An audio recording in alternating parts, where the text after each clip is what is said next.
Shalom, Horas. Di sini saya akan menjelaskan mengenai teknologi dan media di dalam gereja, yaitu mengenai prinsip dalam mengembangkan teknologi dan media itu. Jadi di sini saya akan menjelaskan bagaimana prinsip tersebut yang ada dalam gereja. Jadi di sini prinsip dipahami sebagai sebuah keterpaduan yang tersusun dalam sejumlah komponen fungsional atau disebut sebagai tugas dan fungsinya.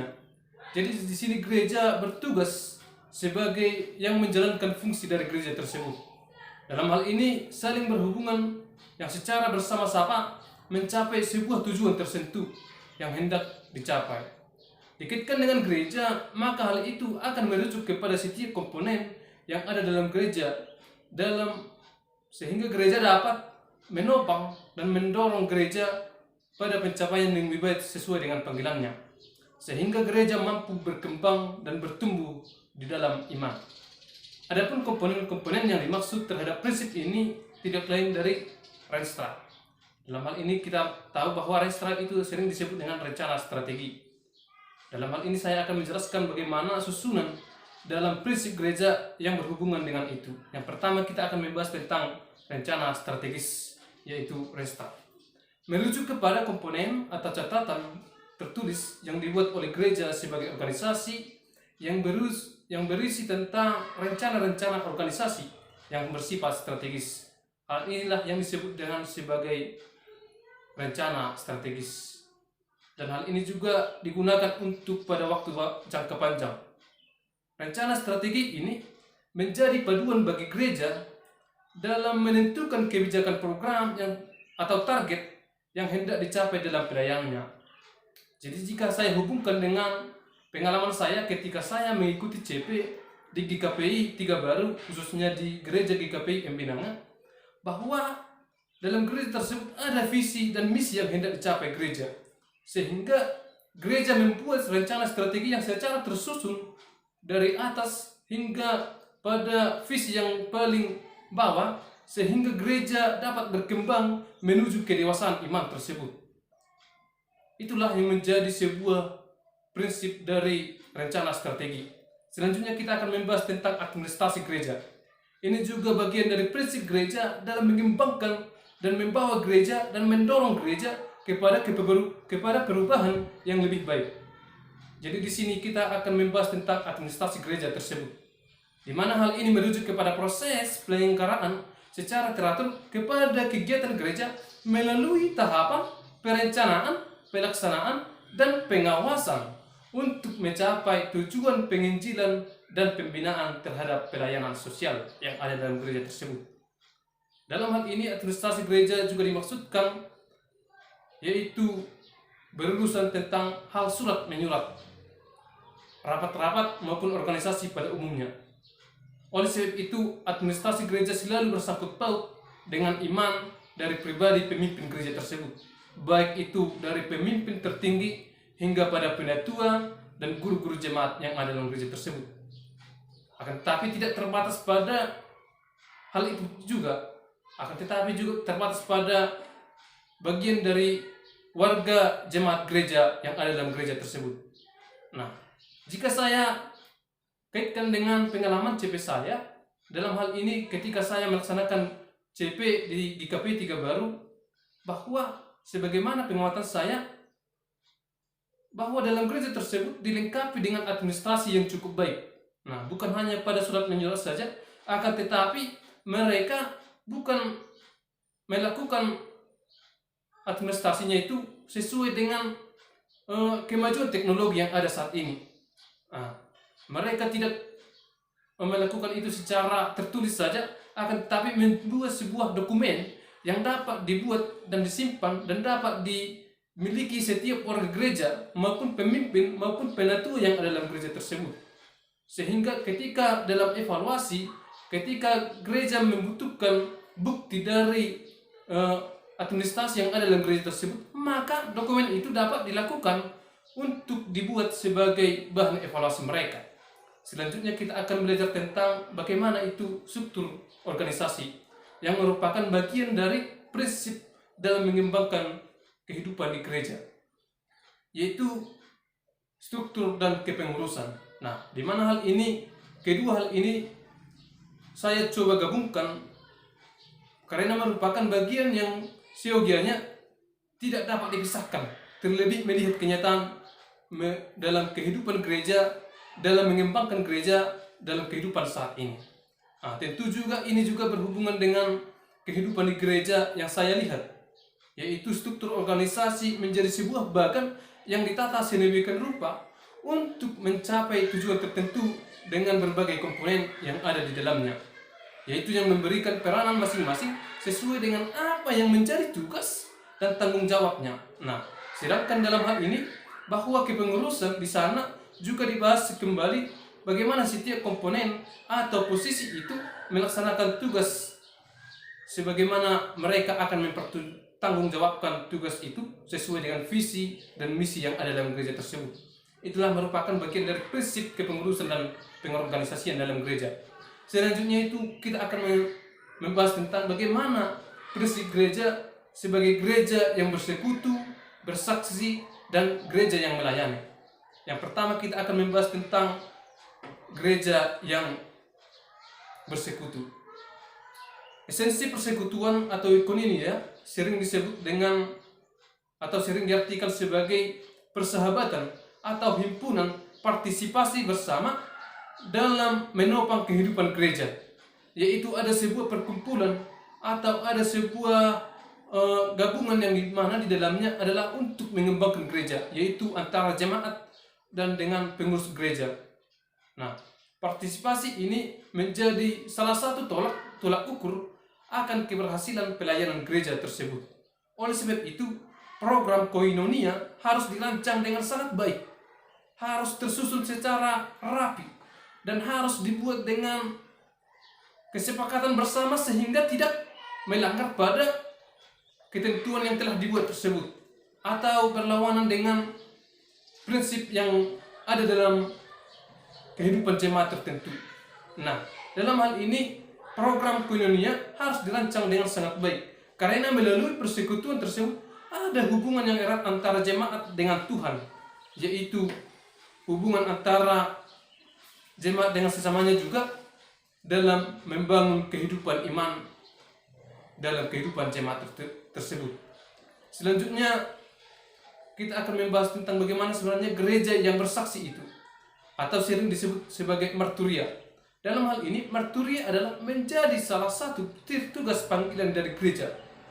Dalam rangka menjalankan tugas panggilan gereja tersebut, maka program dari marturia harus dirancang dengan baik karena ini berkaitan dengan amanat agung yang telah disampaikan oleh Yesus Kristus kepada kehidupan jemaatnya, yaitu khususnya juga kepada gereja dalam memimpin iman jemaat tersebut. Nah, dalam hal ini Injil itu harus diberitakan dan juga Injil itu harus disampaikan kepada jemaat sehingga mereka dapat bersaksi terhadap sesamanya manusia. Demikian juga terhadap gereja yang melayani, di mana dalam hal ini dasar yang paling penting dalam diakonia itu adalah Yesus Kristus sendiri. Mengapa?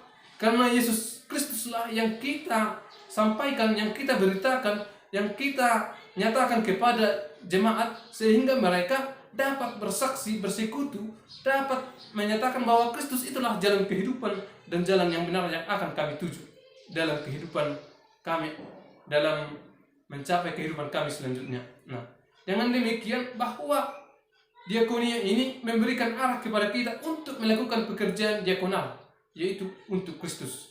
Dasar pelaksanaan diakonia ini beranjak dari hal yang paling diketekankan oleh Yesus Kristus, yaitu kedatangannya yang bertujuan untuk melayani.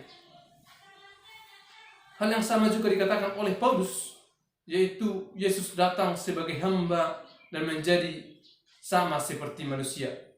Nah, sama halnya juga sebagaimana saya melaksanakan CP, saya melihat bahwa persekutuan itu di gereja itu sangat minim. Mengapa demikian?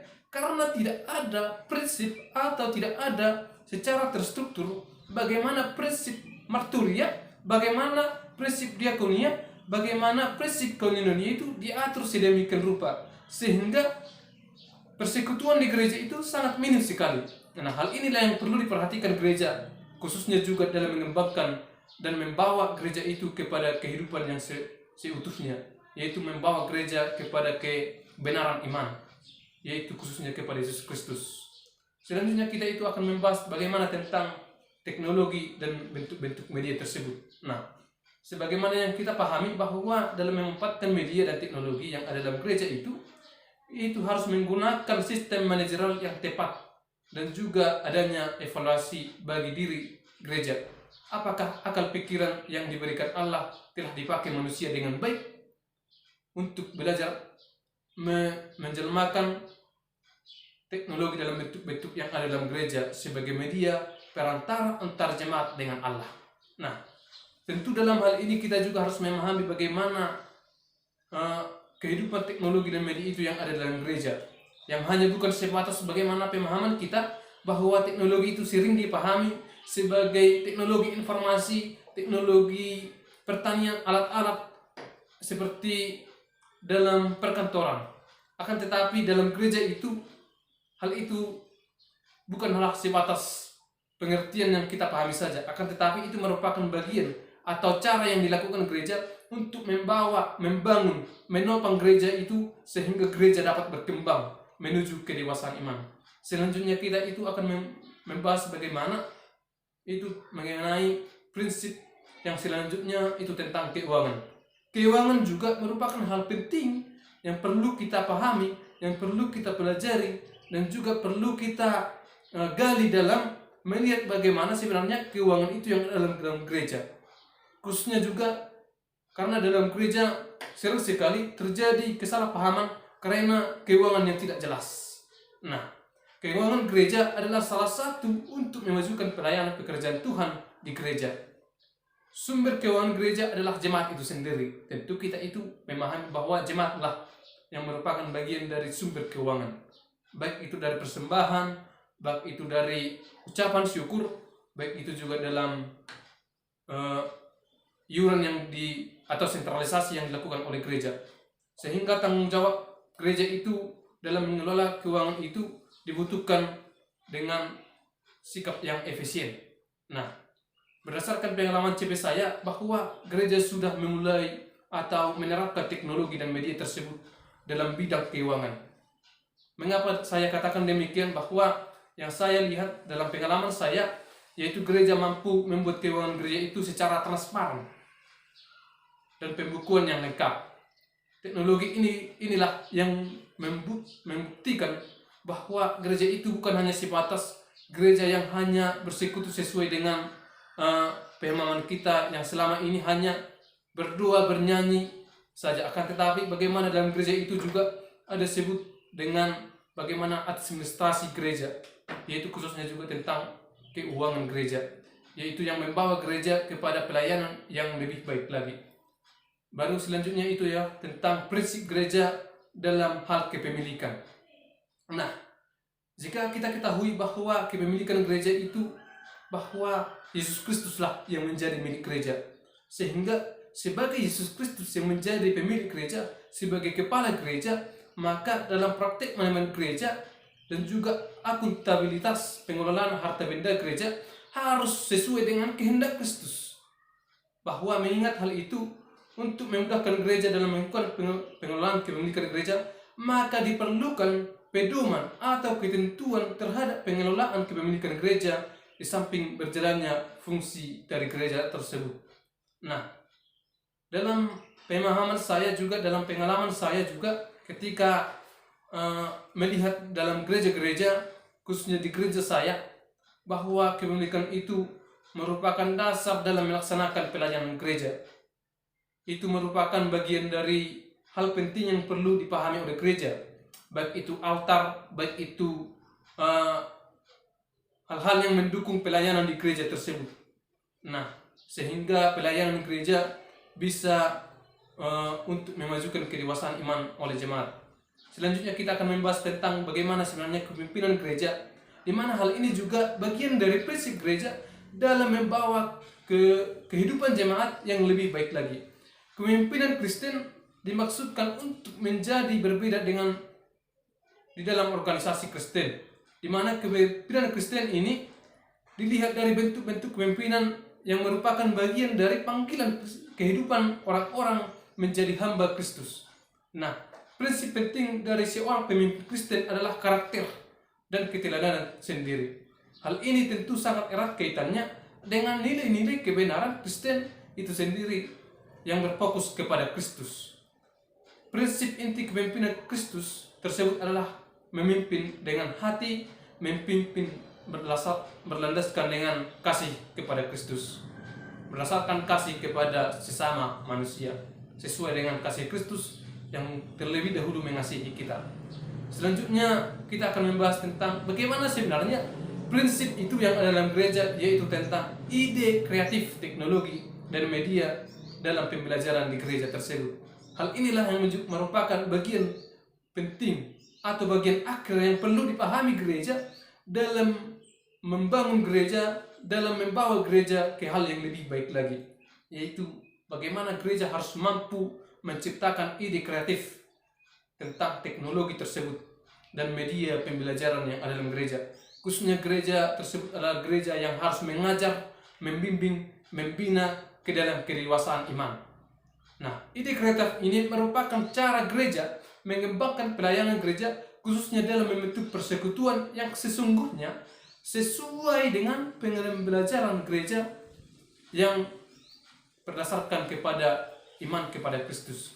Gereja memiliki cara tersendiri untuk membuat ide kreatif ini. Tentu gereja harus mampu membuat ide kreatif ini sehingga kehidupan jemaat itu semakin lebih baik lagi.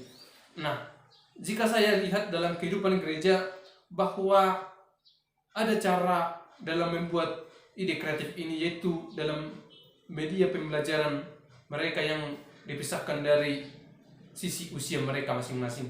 Artinya dalam gereja itu ide kreatif ini dibuat dengan adanya yang disebut dengan sekolah minggu, pengumuman remaja, ada yang disebut dengan napos gunung atau PNB, atau ada juga yang disebut dengan punguan ama, ada juga disebut dengan punguan ina atau lansia. Nah, merupakan bagian dari ide kreatif yang membawa kepada kehidupan yang lebih baik lagi. Nah, sehingga dalam prinsip tersebut, dari prinsip hal di atas, bahwa kita lihat bahwa gereja sangat membutuhkan yang disebut dengan prinsip tersebut. Mengapa demikian? Karena gereja harus mampu mengembangkan kehidupan iman jemaat. Nah, dengan demikian, itulah yang disebut dengan prinsip kepada pengembangan kehidupan gereja.